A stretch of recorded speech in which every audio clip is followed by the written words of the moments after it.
Hello everyone, I'm Mike Holt, founder of Advance Australia, and working very hard to bring citizens-initiated referendums into Australia and get everybody the power to have a say in our government.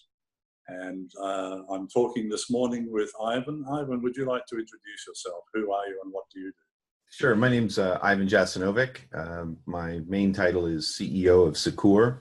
We're a technology company on the Sunshine Coast in north of Brisbane, Australia. And what we have focused on over the last 5 years are blockchain-related technologies around healthcare. So making sure that we have our health records and we can bring them anywhere in the world. Right. And I believe that from that work, you can help us to develop a online voting app, a digital voting app based on the blockchain. It seems to be disconnected, but it's actually very much in line with what we're trying to achieve. Our healthcare infrastructure, like many things in this life, could use some upgrades. A lot of us feel are completely broken. A lot of us feel that there's alternatives. And we feel in building our healthcare system that the tools that we use to do that can be used in a number of different places. Being able to have your personal say around health is not dissimilar to having your say around your personal ideas. We just call that voting. So what we've done is we've created a series of tools that lets you mitigate your health with a group of individuals, whatever they are, and they work perfectly when we're trying to have our say with government, with local government, with federal government, and even international bodies. So we're bringing those tools together as an application. Okay. Well, as you know, I copped another 30-day ban on Facebook yesterday. They're just little snowflakes, aren't they? A lot of these people on there. Some guy just kept on abusing me, so I just called him a moron, and he jumped up and down and reported me. So, hey, what do you do? So I'm on a new account now, Mick T. Holt, but I'll probably be on another one next week. Who knows? But this brings me to a very important problem that everybody in the movement is facing, and that is Facebook is desperately trying to shut us down any way it can with any excuse, or even without an excuse. I got a warning pop up the other day saying I had made a bad statement that didn't conform to their community rules, and would I accept that I had done that? And I said, yes, nothing happened. So, but I knew right then that I was in trouble, because usually that's the precursor to getting another ban, and there it is, it happened yesterday. So we need an alternative to Facebook, and I believe that you're working very closely with a group of people around the world, including someone in Canada, and of course, myself and my business partner Peter, to create an alternative to Facebook based on the blockchain. Can you tell us very briefly what that's about and how it will work? Right. It's this is a interesting project that did start in Canada with a group up there. They and speaking as a Canadian, we not an American, even though sometimes my accent is a little confusing.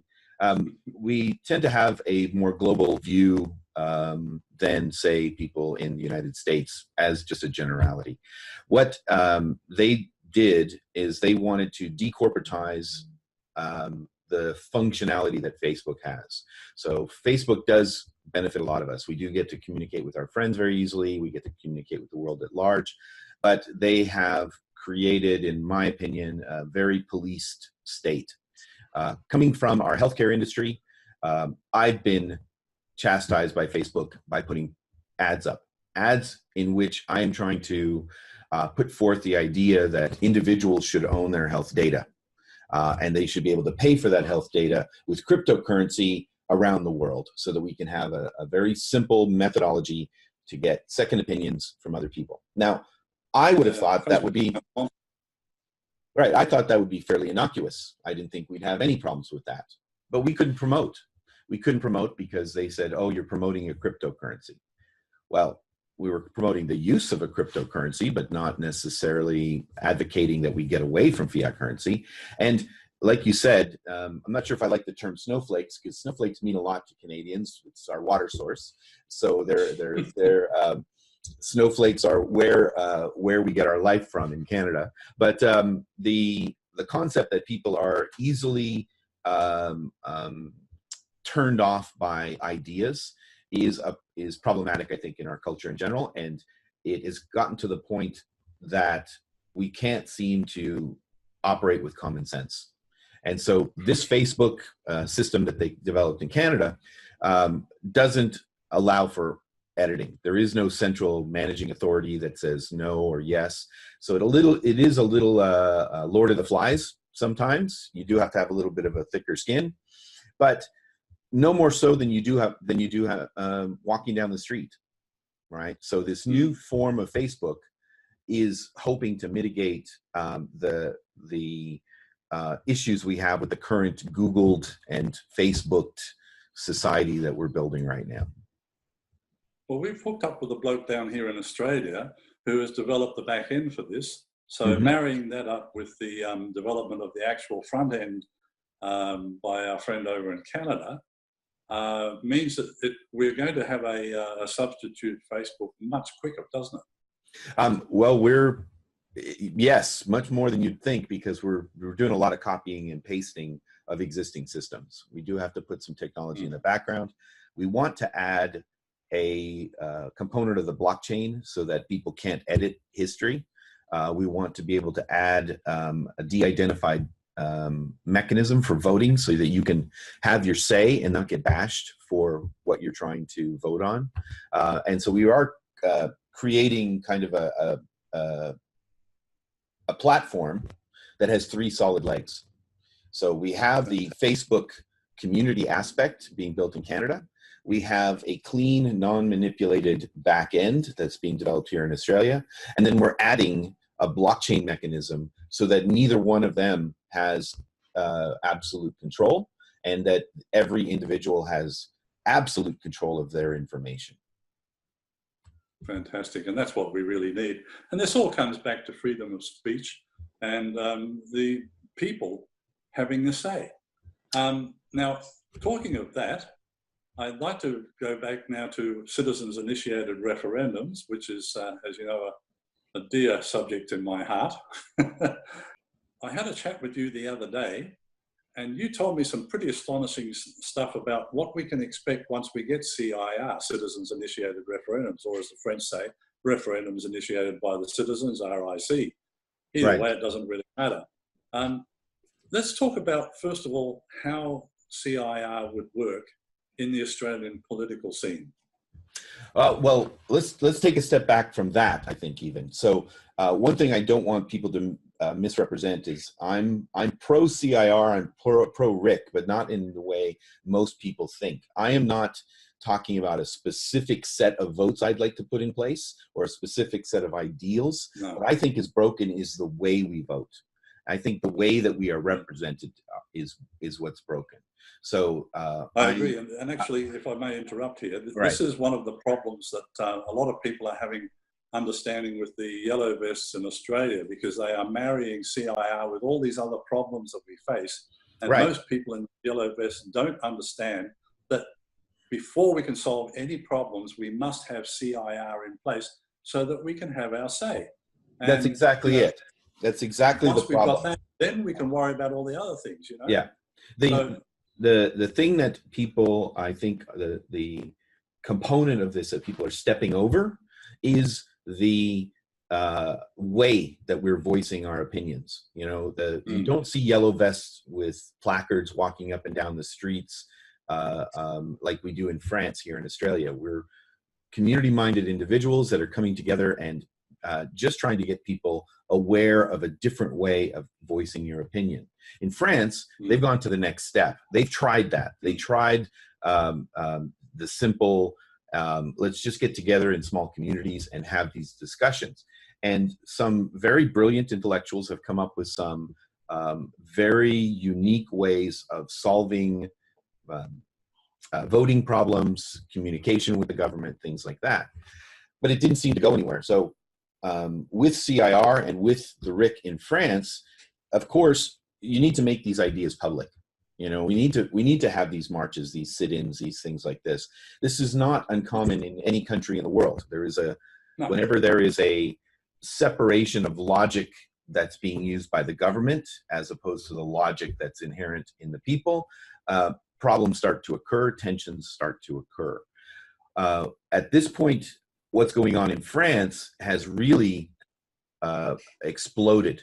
It's really disturbed the government to the point where it's a knee-jerk reaction, and now they're putting masked police forces on the ground, unlabeled police people that are weaponized and are indiscriminately hurting people, claiming that they're the both moral and legal authority in order to clean up the streets, right? Or, in my opinion, they're trying to clean up the language. What we see with CIR here in Australia is, and I have to say, if you look at the being Canadian, which has similar concepts to being Australian, as opposed to being an American or European, in how we balance our civic mindedness with our corporate frameworks, along with how we communicate in general. Canadians and Australians are much more open to have heated discussions without any violent overtones at the end of it. You know, we will be vocal about how we feel, get those ideas out, and move on as friends. Where the other aspect of being Canadian is I'm French Canadian, and I see the passion of what's going on in France and how those communications are getting a little out of hand for people in most Western cultures. But as having a French Canadian mother, I'm looking at these people in France going, yeah, that's like a Friday night discussion at our house. You know, we're getting a little bit overly emotional. So again, I want to separate emotion and you know, we're trying to have a conversation about a new method of voting internationally, but supporting our concepts locally. Right. So, Right. So the emotion is one major part that I see as a disconnect with all the communication around the world. So when we see, you know, smoke and tear gas in France, a lot of people are going, oh, it's rioting. They're giving it a label and they're just putting it aside and they're putting it out of their mind. If they were to look through and read, right. Go ahead, Mike. Well, I was going to say it's not really true. As you Exactly. said, the yellow in France started out peacefully, but as they created so much demand for the government to change, as you said, the government reacted with a knee jerk, and they started attacking the people on the streets, and that's when the riots started. Because you hit me, I'm going to hit you back. Right. Right. If you're willing to sit down and talk, you know, calmly with me, then we'll have a calm discussion. Yeah, and sadly, in France, there's been a lot of injuries from people running away. I mean, getting shot in the back of the head is just as bad as getting shot in the face, and people are getting both. You know, I mean, it depends how ugly you are. Well, I don't know about that. I mean, I'm seeing people in their 80s and 90s getting hit with tear gas canisters being aimed directly at them, not up in the air, not in order to disperse the crowd, but to actually do physical harm. People with batons indiscriminately swinging at people, and not swinging at them as in to warn them off, but to hit them in the head, hit them in the leg, hit them in the eye, you know, really causing irreparable damage, right?